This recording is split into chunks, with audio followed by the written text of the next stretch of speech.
Welcome to this mobile learning guide for science students. In this guide, I will be giving a debrief of two mobile trends, which are affordability and affordances. I will then explain how these trends relate to the mobile trends found in Australia. Science students will also gain an understanding of what educational approaches they should incorporate into their learning. I will then explain how they can use these learning approaches through 5 mobile tools, which include ebooks, educational apps, AR apps, QR codes, and discussion forums. Two important mobile global trends are affordances and affordability. Affordance is the ability of a mobile device to carry out certain tasks. Therefore, pedagogical affordances on mobile devices is their ability to provide the opportunities for learning. Affordability is the characteristic of a product with a selling price that approaches its functional worth and is within the customer's ability to pay. Thus, when relating affordability with affordances, it is the ability to pay for the device that offers the pedagogical affordances. The trend that we can see in developing countries is that they have devices with low affordances and high affordability, whereas in developed countries we can see devices with high affordances and low affordability. As they have higher affordances, developed countries receive a richer learning experience. I live in Australia, which is a very well-developed country. In 2016, it was found that approximately 84% of Australians owned a smartphone. By the end of 2017, most mobile carriers will cease their 2G network services. This forces feature phone users to make a shift to a smartphone device. Thus, the trend that can be noticed in this context is that devices with a low affordability and high affordance are being used in Australia.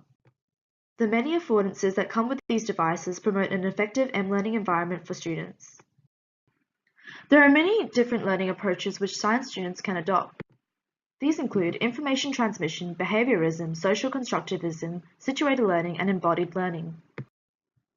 Science students should adopt a social constructivism approach and a situated learning approach. In a social constructivism approach, students acquire knowledge by interacting with other peers. Different students have different interpretations when it comes to understanding a particular idea or concept. Students are able to reflect and extend on their previous ideas as well as learning new ideas. This is an important learning approach for science students as they are constantly involved in group work, for example, lab settings. In a situated learning approach, students are able to obtain both practical skills and learn theoretical concepts by carrying out tasks in a real-life interactive environment. It thus bridges the gap between theory and practical skills and prepares students for real-life scenarios where they can apply their knowledge. Here are 5 examples of mobile tools for learning. An ebook, according to Merriam-Webster, is a book that is composed or converted to a digital format for display on a computer screen or handheld device. Ebooks have a range of added functionalities that do not come with reading old-fashioned hardcopy books. These include portability and accessibility functions. Multiple ebooks can be stored in one device and can be accessed from anytime and anywhere. This reduces the hassle of carrying multiple heavy science books. Thus, ebooks create an ergonomically friendly learning environment as it prevents students from physically damaging their body. The search bar. Readers are able to quickly search for keywords. This is ideal for science students who only want to read about certain topics within the book. Readability options. This enables users to zoom in and out of text as well as changing the color of the page, so that users are able to customize their reading experience. Other functionalities include highlighting keywords, adding comments, adding bookmarks to allow for efficient and effective study. An ebook is made up of 3 main components: the hardware, the software, and the ebook files. As a science student, I use the iPad to download the Kindle app so I could browse through the ebook, The Atlas of Human Anatomy. A limitation of the ebook is that it has a limited battery life, so students would have to carry around chargers. Students can use the learning approach information transmission through ebooks. An app or application is a software program often designed to run on a mobile device that allows the user to carry out one or more operations. Depending on the device features, users can interact with the app through touch and voice control features. Educational apps are an effective learning tool as they allow students to access the app content from anywhere and at any time. Here are 3 examples of educational apps. Knowledge and skill-based apps is one example. These apps act as a learning supplement which can provide factual information for science students. Teach Me Anatomy is an example of this type of app. Collaboration apps. These apps allow students to create digital content for group presentations. Prezi is a great presentation tool for lab partners who may have to present their findings to the class. Teaching and learning support apps. These types of apps act as an effective study tool to enhance the way a student revises their study notes. Quizlet is an example of this app. Some apps allow students to access the course materials from their mobile device. I use the Blackboard app to access my microbiology notes. A QR code is a 2-dimensional code made up of black and white squares which encode digital information such as URLs. They are typically recognized and read by cameras on smartphones. They are often referred to as hard links as they act as a link between the digital and physical world. The data encoded within a QR code can be immediately accessed when scanned by a QR code reader. I use the QR scanner app on my iPhone. QR codes are a time saver as students can easily access a correct video, article, or research material online without having to type in a long URL.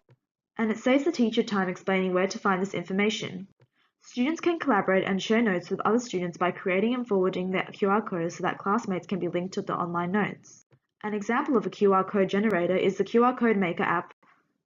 QR codes can be used in anatomy labs by providing a QR code for each organ found on a human body diagram. The QR codes can link students to different videos explaining the anatomy and functions of those organs in detail. Augmented reality is a medium in which digital information is overlaid on the physical world that is in both spatial and temporal registration with the physical world and is interactive in real time. People often mistake it for virtual reality. However, AR enhances the way we see or interact with reality. It does not completely replace reality like virtual reality does.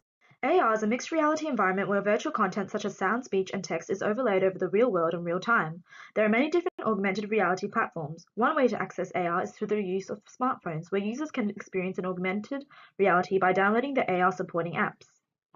A situated learning environment is created through AR as students are able to learn their content in a 3D format. An example of an AR app is Anatomy 4D.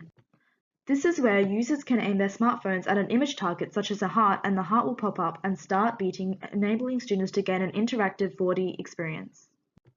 Thus, the affordances offered by AR for science learning are practical skills and a conceptual understanding of learning outcomes. An online discussion forum is an effective collaboration tool that enables students to share, critique, and discuss information.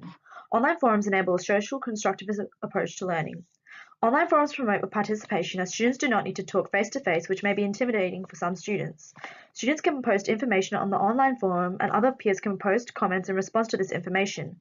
Peer reviews can help enhance student learning as it enables students to critique and expand on ideas proposed by other students. It also enables the student to reflect on their own work when reading through the feedback provided by other students. Science students can benefit from this as they can learn tricky scientific concepts with aid of other peers. Here is an example of how students are discussing and expanding on concepts to do with the nervous system. Here is some feedback provided by two science students. Both students found that the layout of this guide was easy to understand. They both provided positive feedback on the information to do with the 5 mobile learning tools. Prior to this guide, I had incorporated very few images. After reading the peer reviews, I have now incorporated more animations and images. Thank you for watching.